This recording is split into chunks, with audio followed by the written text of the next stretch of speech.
Sir, ನಾನು ಸ್ಪಷ್ಟವಾಗಿ ಕಾಣ್ತಾ ಇದೆ ಸರ್ ನಡವಳಿಕೆಗಳು. ಅವ್ರು ವಿಚಾರಿಸಿದಾಗ ರಾಜ್ಯಾಧ್ಯಕ್ಷರು ಹೋಗ್ಬಂದ್ರು, ವಿರೋಧ ಪಕ್ಷ ನಾಯಕರುಗಳು ಹೋಗ್ಬಂದ್ರು, ನಮ್ಮ ಸಂಘಟನೆ ಒಂದು ಸಮಿತಿನೇ ಅಲ್ಲಿಗೆ ವಿಸಿಟ್ ಕೂಡ ಮಾಡಿದ್ದಾರೆ. ಯಾವುದು ಕೂಡ ತಾಳೆ ಇಲ್ಲ ಅವ್ರದ್ದು. ಅವ್ರು ಹೇಳ್ತಿರೋಂಥದ್ದು ನಾನು 25 ವರ್ಷದಿಂದ ಇದ್ದೀನಿ ಅಂತ ಹೇಳ್ತಾರೆ, 30 ವರ್ಷದಿಂದ ಇದ್ದೀನಿ ಅಂತ ಹೇಳ್ತಾರೆ. ಪಾಪ ಬಂದು ಯಾವುದೋ 2 ತಿಂಗಳು ರೀತಿಯಲ್ಲಿ ಮಾತಾಡ್ತಾರೆ. ಕನ್ನಡ ಬರಲ್ಲ ಅಂತ ಹೇಳ್ತಾರೆ, ಕನ್ನಡದಲ್ಲೂ ಮಾತಾಡ್ತಾರೆ. ನಮ್ಮ ಅಪ್ಪ ಅಮ್ಮ ಇಷ್ಟು ವರ್ಷದಿಂದ ಇದ್ರು ಅಂತ ದಾಖಲೆ ಇಲ್ಲ. ಸ್ಪಷ್ಟವಾಗಿ ಕಾಣ್ತಾ ಇದೆ ಅವ್ರು ಎಲ್ಲಿಂದನೂ ಈ ತರ ಹೊರಗಡೆಯಿಂದ ಬಂದಂಥವ್ರು ಸ್ಪಷ್ಟವಾಗಿ ಕಾಣ್ತಾ ಇದೆ. ಎಲ್ಲರ ಕಡೆ ಕೇರಳ ರಾಜ್ಯ ಚುನಾವಣೆ ನಡೀತಾ ಇದೆ. ಅಲ್ಲಿಂದನೂ ಕೂಡ ಅಲ್ಲಿಯ ಮುಖ್ಯಮಂತ್ರಿಗಳು ಮತ್ತೆ ವಿಶೇಷವಾಗಿ ವೇಣುಗೋಪಾಲ್ ಬಂದು ಕುತ್ಕೊಂಡಿರಿಂದ ಪಕ್ಷದ ಪ್ರಮುಖರು ಎಲ್ಲೊಂದು ಕಡೆ ರಾಜ್ಯ ಸರ್ಕಾರ ಒತ್ತಡ ಆಗಿದೆ. ಅಲ್ಲಿದ್ದಂತ 200 ಗುಡಿಸಲಾದ್ರೆ ಈಗ 600 ಜನ ಪಟ್ಟಿ ಮಾಡ್ಕೊಂಡಿದ್ದಾರೆ. ಸೊ ಈ ತರದ್ ಇನ್ನೂ ಎಲ್ಲೆಲ್ಲಿದೆ ಎಲ್ಲರನ್ನು ಸೇರಿಸಿ ಅವರಿಗೆ ರಾಜ್ಯ ಜನರು ಕಟ್ಟಿದಂತ ತೆರಿಗೆ ದುಡ್ಡಲ್ಲಿ ಅವ್ರಿಗೆ ಅಪಾಯಿಂಟ್ಮೆಂಟ್ ಕಟ್ಕೊಡ್ಬೇಕು ಅಂತ ಹೊರಟಿದ್ದಾರೆ ಇವ್ರಿಗೆ.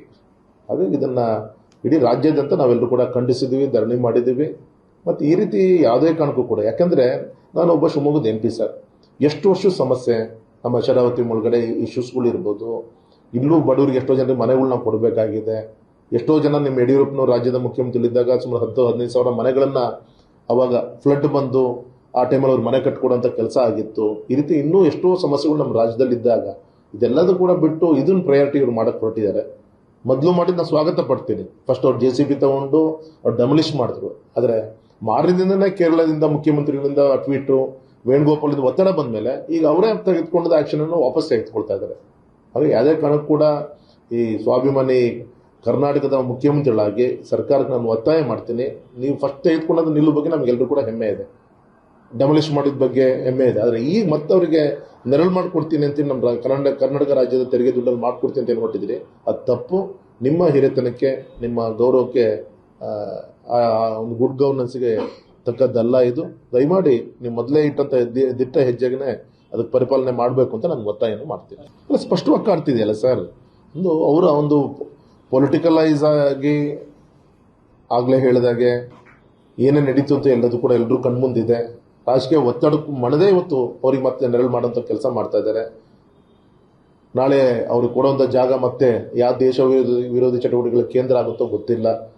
ಹಾಗಾಗಿ ಅನಾವಶ್ಯಕ ಈ ರೀತಿಯಂಥ ಸಮಸ್ಯೆಗಳನ್ನ ಕರ್ನಾಟಕ ಜನರ ಮೇಲೆ, ನಮ್ಮ ರಾಜ್ಯದ ಮೇಲೆ ಹೊರೆ ಹಾಕೋಣಕ್ಕಿಂತ ನಿಮ್ಮ ಮೊದಲನೇ ತೀರ್ಮಾನದಂತೆ ಅವ್ರೇನು ಡೆಮಲಿಷ್ ಮಾಡಿದೀವಿ ಅವ್ರ ಊರಿಗೆ ಅವ್ರಿಗೆ ಕಳಿಸೋ ಕೆಲಸ ನೀವು ಮಾಡಬೇಕು ಅಂತ ಒತ್ತಾಯವನ್ನು ಮಾಡ್ತೀನಿ ಸರ್. ನಾನು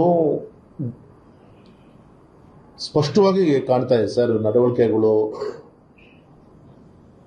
ಅವ್ರು ವಿಚಾರಿಸಿದಾಗ ರಾಜ್ಯಾಧ್ಯಕ್ಷರು ಹೋಗ್ಬಂದ್ರು, ವಿರೋಧ ಪಕ್ಷ ನಾಯಕರುಗಳು ಹೋಗ್ಬಂದ್ರು, ನಮ್ಮ ಸಂಘಟನೆ ಒಂದು ಸಮಿತಿನೇ ಅಲ್ಲಿಗೆ ವಿಸಿಟ್ ಕೂಡ ಮಾಡಿದ್ದಾರೆ. ಯಾವುದು ಕೂಡ ತಾಳೆ ಇಲ್ಲ ಅವ್ರದ್ದು. ಅವ್ರು ಹೇಳ್ತಿರೋಂಥದ್ದು ನಾನು 25 ವರ್ಷದಿಂದ ಇದ್ದೀನಿ ಅಂತ ಹೇಳ್ತಾರೆ, 30 ವರ್ಷದಿಂದ ಇದ್ದೀನಿ ಅಂತ ಹೇಳ್ತಾರೆ. ಪಾಪ ಬಂದು ಯಾವುದೋ 2 ತಿಂಗಳು ರೀತಿಯಲ್ಲಿ ಮಾತಾಡ್ತಾರೆ. ಕನ್ನಡ ಬರಲ್ಲ ಅಂತ ಹೇಳ್ತಾರೆ, ಕನ್ನಡದಲ್ಲೂ ಮಾತಾಡ್ತಾರೆ. ನಮ್ಮ ಅಪ್ಪ ಅಮ್ಮ ಇಷ್ಟು ವರ್ಷದಿಂದ ಇದ್ರು ಅಂತ ದಾಖಲೆ ಇಲ್ಲ. ಸ್ಪಷ್ಟವಾಗಿ ಕಾಣ್ತಾ ಇದೆ ಅವ್ರು ಎಲ್ಲಿಂದನೂ ಈ ತರ ಹೊರಗಡೆಯಿಂದ ಬಂದಂಥವ್ರು ಸ್ಪಷ್ಟವಾಗಿ ಕಾಣ್ತಾ ಇದೆ. ಎಲ್ಲರ ಕಡೆ ಕೇರಳ ರಾಜ್ಯ ಚುನಾವಣೆ ನಡೀತಾ ಇದೆ. ಅಲ್ಲಿಂದನೂ ಕೂಡ ಅಲ್ಲಿಯ ಮುಖ್ಯಮಂತ್ರಿಗಳು ಮತ್ತೆ ವಿಶೇಷವಾಗಿ ವೇಣುಗೋಪಾಲ್ ಬಂದು ಕುತ್ಕೊಂಡಿರಿಂದ ಪಕ್ಷದ ಪ್ರಮುಖರು ಎಲ್ಲೊಂದು ಕಡೆ ರಾಜ್ಯ ಸರ್ಕಾರ ಒತ್ತಡ ಆಗಿದೆ. ಅಲ್ಲಿದ್ದಂತ 200 ಗುಡಿಸಲಾದ್ರೆ ಈಗ 600 ಜನ ಪಟ್ಟಿ ಮಾಡ್ಕೊಂಡಿದ್ದಾರೆ. ಸೊ ಈ ತರದ್ ಇನ್ನೂ ಎಲ್ಲೆಲ್ಲಿದೆ ಎಲ್ಲರನ್ನು ಸೇರಿಸಿ ಅವರಿಗೆ ರಾಜ್ಯ ಜನರು ಕಟ್ಟಿದಂತ ತೆರಿಗೆ ದುಡ್ಡಲ್ಲಿ ಅವ್ರಿಗೆ ಅಪಾಯಿಂಟ್ಮೆಂಟ್ ಕಟ್ಕೊಡ್ಬೇಕು ಅಂತ ಹೊರಟಿದ್ದಾರೆ ಇವ್ರಿಗೆ. ಹಾಗಾಗಿ ಇದನ್ನ ಇಡೀ ರಾಜ್ಯಾದ್ಯಂತ ನಾವೆಲ್ಲರೂ ಕೂಡ ಖಂಡಿಸಿದ್ವಿ, ಧರಣಿ ಮಾಡಿದ್ದೀವಿ. ಮತ್ತು ಈ ರೀತಿ ಯಾವುದೇ ಕಾರಣಕ್ಕೂ ಕೂಡ, ಯಾಕಂದ್ರೆ ನಾನು ಒಬ್ಬ ಶಿವಮೊಗ್ಗದ MP ಸರ್. ಎಷ್ಟು ವರ್ಷದ ಸಮಸ್ಯೆ ನಮ್ಮ ಶರಾವತಿ ಒಳಗಡೆ ಇಶ್ಯೂಸ್ಗಳು ಇರ್ಬೋದು. ಇಲ್ಲೂ ಬಡವರಿಗೆ ಎಷ್ಟೋ ಜನರಿಗೆ ಮನೆಗಳನ್ನ ಕೊಡಬೇಕಾಗಿದೆ. ಎಷ್ಟೋ ಜನ ನಿಮ್ಮ ಯಡಿಯೂರಪ್ಪನವರು ರಾಜ್ಯದ ಮುಖ್ಯಮಂತ್ರಿ ಇದ್ದಾಗ ಸುಮಾರು 10-15 ಸಾವಿರ ಮನೆಗಳನ್ನ ಅವಾಗ ಫ್ಲಡ್ ಬಂದು ಆ ಟೈಮಲ್ಲಿ ಅವ್ರು ಮನೆ ಕಟ್ಕೊಡೋಂಥ ಕೆಲಸ ಆಗಿತ್ತು. ಈ ರೀತಿ ಇನ್ನೂ ಎಷ್ಟೋ ಸಮಸ್ಯೆಗಳು ನಮ್ಮ ರಾಜ್ಯದಲ್ಲಿ ಇದ್ದಾಗ ಇದೆಲ್ಲದೂ ಕೂಡ ಬಿಟ್ಟು ಇದನ್ನ ಪ್ರಯಾರಿಟಿ ಇವ್ರು ಮಾಡಕ್ಕೆ ಹೊರಟಿದ್ದಾರೆ. ಮೊದಲು ಮಾಡಿದ್ದು ನಾನು ಸ್ವಾಗತ ಪಡ್ತೀನಿ. ಫಸ್ಟ್ ಅವ್ರು JCB ತಗೊಂಡು ಅವ್ರು ಡೆಮಲಿಷ್ ಮಾಡಿದ್ರು. ಆದರೆ ಮಾರದಿಂದನೇ ಕೇರಳದಿಂದ ಮುಖ್ಯಮಂತ್ರಿಗಳಿಂದ ಟ್ವೀಟು, ವೇಣುಗೋಪಾಲಿಂದ ಒತ್ತಡ ಬಂದ ಮೇಲೆ ಈಗ ಅವರೇ ತೆಗೆದುಕೊಂಡ ಆಕ್ಷನ್ ಅನ್ನು ವಾಪಸ್ ತೆಗೆದುಕೊಳ್ತಾ ಇದ್ದಾರೆ. ಹಾಗೆ ಯಾವುದೇ ಕಾರಣಕ್ಕೂ ಕೂಡ ಈ ಸ್ವಾಭಿಮಾನಿ ಕರ್ನಾಟಕದ ಮುಖ್ಯಮಂತ್ರಿಗಳಾಗಿ ಸರ್ಕಾರಕ್ಕೆ ನಾನು ಒತ್ತಾಯ ಮಾಡ್ತೀನಿ, ನೀವು ಫಸ್ಟ್ ತೆಗೆದುಕೊಂಡದ ನಿಲ್ಲು ಬಗ್ಗೆ ನಮಗೆಲ್ಲರೂ ಕೂಡ ಹೆಮ್ಮೆ ಇದೆ, ಡೆಮಲಿಷ್ ಮಾಡಿದ ಬಗ್ಗೆ ಹೆಮ್ಮೆ ಇದೆ. ಆದರೆ ಈಗ ಮತ್ತೆ ಅವರಿಗೆ ನೆರಳು ಮಾಡ್ಕೊಡ್ತೀನಿ ಅಂತ ನಮ್ಮ ಕರ್ನಾಟಕ ರಾಜ್ಯದ ತೆರಿಗೆ ದುಡ್ಡಲ್ಲಿ ಮಾಡ್ಕೊಡ್ತೀನಿ ಅಂತ ಹೊಟ್ಟಿದ್ರಿ. ಅದು ತಪ್ಪು.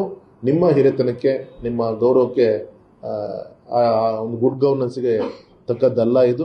ದಯಮಾಡಿ ನೀವು ಮೊದಲೇ ಇಟ್ಟಂತ ದಿಟ್ಟ ಹೆಜ್ಜೆಗೆ ಅದಕ್ಕೆ ಪರಿಪಾಲನೆ ಮಾಡಬೇಕು ಅಂತ ನಾನು ಒತ್ತಾಯವನ್ನು ಮಾಡ್ತೀನಿ. ಅಲ್ಲ, ಸ್ಪಷ್ಟವಾಗಿ ಕಾಣ್ತಿದೆಯಲ್ಲ ಸರ್, ಅವರ ಒಂದು ಪೊಲಿಟಿಕಲೈಸ್ ಆಗಿ ಆಗಲೇ ಹೇಳಿದಾಗೆ ಏನೇ ನಡೀತು ಅಂತ ಎಲ್ಲದೂ ಕೂಡ ಎಲ್ಲರೂ ಕಣ್ಮುಂದಿದೆ. ರಾಜಕೀಯ ಒತ್ತಡಕ್ಕೂ ಮಣದೇ ಇವತ್ತು ಅವ್ರಿಗೆ ಮತ್ತೆ ನೆರಳು ಮಾಡೋಂಥ ಕೆಲಸ ಮಾಡ್ತಾ ಇದ್ದಾರೆ.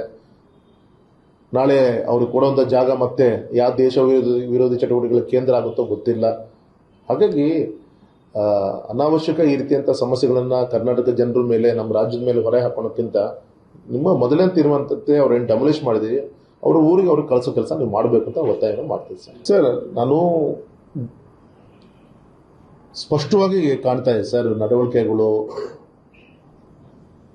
ಅವ್ರು ವಿಚಾರಿಸಿದಾಗ ರಾಜ್ಯಾಧ್ಯಕ್ಷರು ಹೋಗ್ಬಂದ್ರು, ವಿರೋಧ ಪಕ್ಷ ನಾಯಕರುಗಳು ಹೋಗ್ಬಂದ್ರು, ನಮ್ಮ ಸಂಘಟನೆ ಒಂದು ಸಮಿತಿನೇ ಅಲ್ಲಿಗೆ ವಿಸಿಟ್ ಕೂಡ ಮಾಡಿದ್ದಾರೆ. ಯಾವುದು ಕೂಡ ತಾಳೆ ಇಲ್ಲ ಅವ್ರದ್ದು. ಅವ್ರು ಹೇಳ್ತಿರೋಂಥದ್ದು ನಾನು 25 ವರ್ಷದಿಂದ ಇದ್ದೀನಿ ಅಂತ ಹೇಳ್ತಾರೆ, 30 ವರ್ಷದಿಂದ ಇದ್ದೀನಿ ಅಂತ ಹೇಳ್ತಾರೆ. ಪಾಪ ಬಂದು ಯಾವುದೋ 2 ತಿಂಗಳು ರೀತಿಯಲ್ಲಿ ಮಾತಾಡ್ತಾರೆ. ಕನ್ನಡ ಬರಲ್ಲ ಅಂತ ಹೇಳ್ತಾರೆ, ಕನ್ನಡದಲ್ಲೂ ಮಾತಾಡ್ತಾರೆ. ನಮ್ಮ ಅಪ್ಪ ಅಮ್ಮ ಇಷ್ಟು ವರ್ಷದಿಂದ ಇದ್ರು ಅಂತಾರ ದಾಖಲೆ ಇಲ್ಲ. ಸ್ಪಷ್ಟವಾಗಿ ಕಾಣ್ತಾ ಇದೆ. ಅವ್ರು ಎಲ್ಲಿಂದನೂ ಈ ತರ ಹೊರಗಡೆಯಿಂದ ಬಂದಂಥವ್ರು ಸ್ಪಷ್ಟವಾಗಿ ಕಾಣ್ತಾ ಇದೆ. ಎಲ್ಲೊಂದು ಕಡೆ ಕೇರಳ ರಾಜ್ಯ ಚುನಾವಣೆ ನಡೀತಾ ಇದೆ. ಅಲ್ಲಿಂದನೂ ಕೂಡ ಅಲ್ಲಿಯ ಮುಖ್ಯಮಂತ್ರಿಗಳು ಮತ್ತೆ ವಿಶೇಷವಾಗಿ ವೇಣುಗೋಪಾಲ್ ಬಂದು ಕುತ್ಕೊಂಡಿರೋದ್ರಿಂದ ಪಕ್ಷದ ಪ್ರಮುಖರು ಎಲ್ಲೊಂದು ಕಡೆ ರಾಜ್ಯ ಸರ್ಕಾರ ಒತ್ತಡ ಆಗಿದೆ. ಅಲ್ಲಿದ್ದಂಥ 200 ಗುಡಿಸ್ಲಾದ್ರೆ ಈಗ 600 ಜನ ಪಟ್ಟಿ ಮಾಡ್ಕೊಂಡಿದ್ದಾರೆ. ಸೊ ಈ ಥರದ್ದು ಇನ್ನೂ ಎಲ್ಲೆಲ್ಲಿದೆ ಎಲ್ಲರನ್ನು ಸೇರಿಸಿ ಅವರಿಗೆ ರಾಜ್ಯ ಜನರು ಕಟ್ಟಿದಂಥ ತೆರಿಗೆ ದುಡ್ಡಲ್ಲಿ ಅವ್ರಿಗೆ ಅಪಾಯಿಂಟ್ಮೆಂಟ್ ಕಟ್ಕೊಡ್ಬೇಕು ಅಂತ ಹೊರಟಿದ್ದಾರೆ ಇವ್ರಿಗೆ. ಹಾಗಾಗಿ ಇದನ್ನ ಇಡೀ ರಾಜ್ಯಾದ್ಯಂತ ನಾವೆಲ್ಲರೂ ಕೂಡ ಖಂಡಿಸಿದ್ವಿ, ಧರಣಿ ಮಾಡಿದ್ದೀವಿ. ಮತ್ತು ಈ ರೀತಿ ಯಾವುದೇ ಕಾರಣಕ್ಕೂ ಕೂಡ, ಯಾಕಂದರೆ ನಾನು ಒಬ್ಬ ಶಿವಮೊಗ್ಗದ MP ಸರ್. ಎಷ್ಟು ವರ್ಷ ಸಮಸ್ಯೆ ನಮ್ಮ ಶರಾವತಿ ಒಳಗಡೆ ಇಶ್ಯೂಸ್ಗಳು ಇರ್ಬೋದು. ಇಲ್ಲೂ ಬಡವರಿಗೆ ಎಷ್ಟೋ ಜನರಿಗೆ ಮನೆಗಳು ನಾವು ಕೊಡಬೇಕಾಗಿದೆ. ಎಷ್ಟೋ ಜನ ನಿಮ್ಮ ಯಡಿಯೂರಪ್ಪನವರು ರಾಜ್ಯದ ಮುಖ್ಯಮಂತ್ರಿಗಳಿದ್ದಾಗ ಸುಮಾರು 10-15 ಸಾವಿರ ಮನೆಗಳನ್ನು ಅವಾಗ ಫ್ಲಡ್ ಬಂದು ಆ ಟೈಮಲ್ಲಿ ಅವ್ರು ಮನೆ ಕಟ್ಕೊಡೋಂಥ ಕೆಲಸ ಆಗಿತ್ತು. ಈ ರೀತಿ ಇನ್ನೂ ಎಷ್ಟೋ ಸಮಸ್ಯೆಗಳು ನಮ್ಮ ರಾಜ್ಯದಲ್ಲಿ ಇದ್ದಾಗ ಇದೆಲ್ಲದೂ ಕೂಡ ಬಿಟ್ಟು ಇದನ್ನ ಪ್ರಯಾರಿಟಿ ಇವ್ರು ಮಾಡಕ್ಕೆ ಹೊರಟಿದ್ದಾರೆ. ಮೊದಲು ಮಾಡಿದ್ದು ನಾನು ಸ್ವಾಗತ ಪಡ್ತೀನಿ. ಫಸ್ಟ್ ಅವ್ರು JCB ತಗೊಂಡು ಅವ್ರು ಡೆಮೊಲಿಷ್ ಮಾಡಿದ್ರು. ಆದರೆ ಮಾರದಿಂದನೇ ಕೇರಳದಿಂದ ಮುಖ್ಯಮಂತ್ರಿಗಳಿಂದ ಟ್ವೀಟು, ವೇಣುಗೋಪಾಲಿಂದ ಒತ್ತಡ ಬಂದ ಮೇಲೆ ಈಗ ಅವರೇ ತೆಗೆದುಕೊಂಡ ಆಕ್ಷನ್ ಅನ್ನು ವಾಪಸ್ ತೆಗೆದುಕೊಳ್ತಾ ಇದ್ದಾರೆ.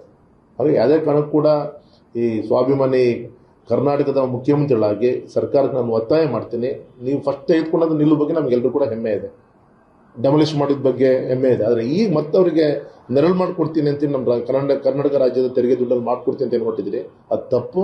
ನಿಮ್ಮ ಹಿರಿತನಕ್ಕೆ, ನಿಮ್ಮ ಗೌರವಕ್ಕೆ, ಒಂದು ಗುಡ್ ಗವರ್ನೆನ್ಸ್ಗೆ ತಕ್ಕದ್ದಲ್ಲ ಇದು.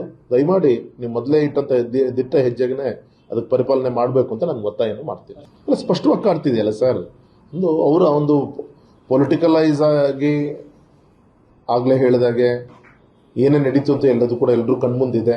ರಾಜಕೀಯ ಒತ್ತಡಕ್ಕೂ ಮಣದೇ ಇವತ್ತು ಅವ್ರಿಗೆ ಮತ್ತೆ ನೆರಳು ಮಾಡೋಂಥ ಕೆಲಸ ಮಾಡ್ತಾ ಇದ್ದಾರೆ. ನಾಳೆ ಅವ್ರಿಗೆ ಕೊಡುವಂಥ ಜಾಗ ಮತ್ತೆ ಯಾವ ದೇಶ ವಿರೋಧಿ ಚಟುವಟಿಕೆಗಳ ಕೇಂದ್ರ ಆಗುತ್ತೋ ಗೊತ್ತಿಲ್ಲ. ಹಾಗಾಗಿ ಅನಾವಶ್ಯಕ ಈ ರೀತಿಯಂಥ ಸಮಸ್ಯೆಗಳನ್ನು ಕರ್ನಾಟಕ ಜನರ ಮೇಲೆ, ನಮ್ಮ ರಾಜ್ಯದ ಮೇಲೆ ಹೊರೆ ಹಾಕೋಣಕ್ಕಿಂತ ನಿಮ್ಮ ಮೊದಲನೇ ತೀರ್ಮಾನದಂತೆ ಅವ್ರೇನು ಡೆಮೊಲಿಷ್ ಮಾಡಿದೀವಿ ಅವ್ರ ಊರಿಗೆ ಅವ್ರಿಗೆ ಕಳಿಸೋ ಕೆಲಸ ನೀವು ಮಾಡಬೇಕು ಅಂತ ಒತ್ತಾಯವನ್ನು ಮಾಡ್ತೀವಿ ಸರ್.